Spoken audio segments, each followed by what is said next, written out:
Selamat pagi kepada kita semua. Perkenalkan, nama saya Nikola Kanisio Lenak dari Universitas Negeri Manado, program studi psikologi. Pada saat ini, saya akan membahas atau membawakan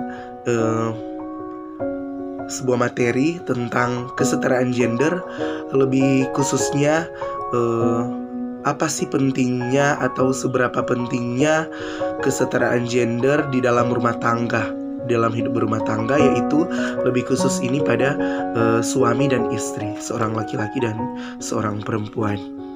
Nah, pada kesempatan ini, materi yang akan saya bawakan ini dimaksudkan untuk memenuhi tugas ujian akhir semester mata kuliah psikologi gender dan perempuan. Nah, sekarang kita masuk pada pembahasan. Di sini yang saya akan bahas adalah mengenai pentingnya kesetaraan gender di dalam rumah tangga.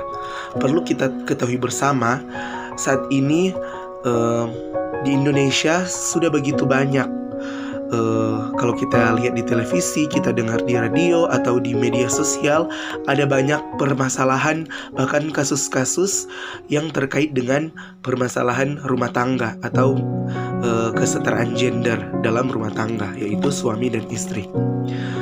Kita bisa melihat bahwa dari kasus-kasus yang ada itu, kita akan menarik satu garis besar bahwa ternyata di Indonesia itu banyak sekali hal-hal yang perlu kita benahi, kita rubah agar bisa terjalin keharmonisan. Kemudian teman-teman, seberapa penting kesetaraan gender itu ada di Indonesia, itu harus kita lihat juga dari teori yang ada. Jadi kita tidak hanya mengada-ada atau saya sebagai pribadi menyampaikan materi ini dengan tidak ada sumber. Justru harus ada sumber yang valid, yang sah, yang bisa mendukung pembahasan kita ini. Nah, berbicara tentang kesetaraan gender dalam keluarga, kita harus melihat teori yang ada. Yang saya ambil di sini ada 3 teori yang menurut saya itu sangat memberikan inspirasi dan pemahaman yang baik dan benar bahwa ternyata kesetaraan gender itu seperti ini.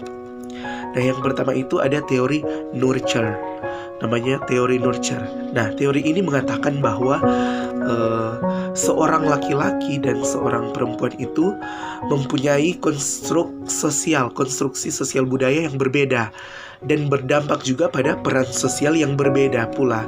Jadi maksudnya begini teman-teman, jadi peran sosial antara laki-laki dan perempuan itu ada perbedaan. Jadi misalnya dalam status pekerjaan, seorang laki-laki mempunyai peran sosial yang berbeda.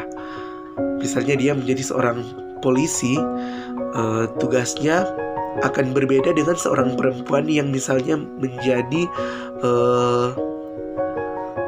office girl misalnya di satu perusahaan atau mengepel.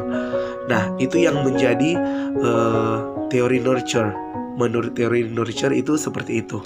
Kemudian yang kedua itu ada teori nature atau bilanglah teori alamiah. Nah, dalam teori ini disebutkan bahwa ada satu laki-laki dan satu perempuan itu dibedakan antara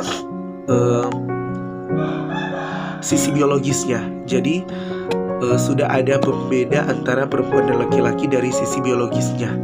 Jadi bukan dilihat dari peran, tapi dari sisi biologisnya itu pasti sudah berbeda. Jadi laki-laki secara fisik berbeda, perempuan secara fisik juga berbeda. Kemudian yang ketiga ada teori equilibrium. Nah, teori equilibrium ini mengambil keduanya, yaitu mendukung adanya keharmonisan atau keseimbangan antara nurture dan nature. Jadi dalam teori equilibrium ini berpendapat bahwa keseimbangan dan keharmonisan dalam rumah tangga itu harus berjalan agar kesetaraan gender pun berjalan dengan baik. Jadi seperti itu teman-teman. Nah, kenapa penting atau seberapa besar pentingnya kesetaraan gender ini? Kita harus melihat dari teori yang tadi. Kita berangkat dari teori yang tadi bahwa ternyata ada pembeda antara laki-laki dan perempuan. Tetapi dari pembeda-pembeda itu antara misalnya fisik laki-laki dan perempuan itu berbeda, tetapi peran sosial itu ada juga yang berbeda, tetapi maksudnya tetap berjalan seimbang. Tidak ada yang namanya ketidaksetaraan, tetap harus setara secara gender. Jadi peran sosial itu bisa dibedakan, tapi tidak menjadi stereotip yang membangun pikiran-pikiran negatif. Seperti itu. Terima kasih. Demikian pembahasan tentang kesetaraan gender. Mohon maaf jika ada kekurangan, dan salam jumpa di pembahasan-pembahasan berikut lainnya.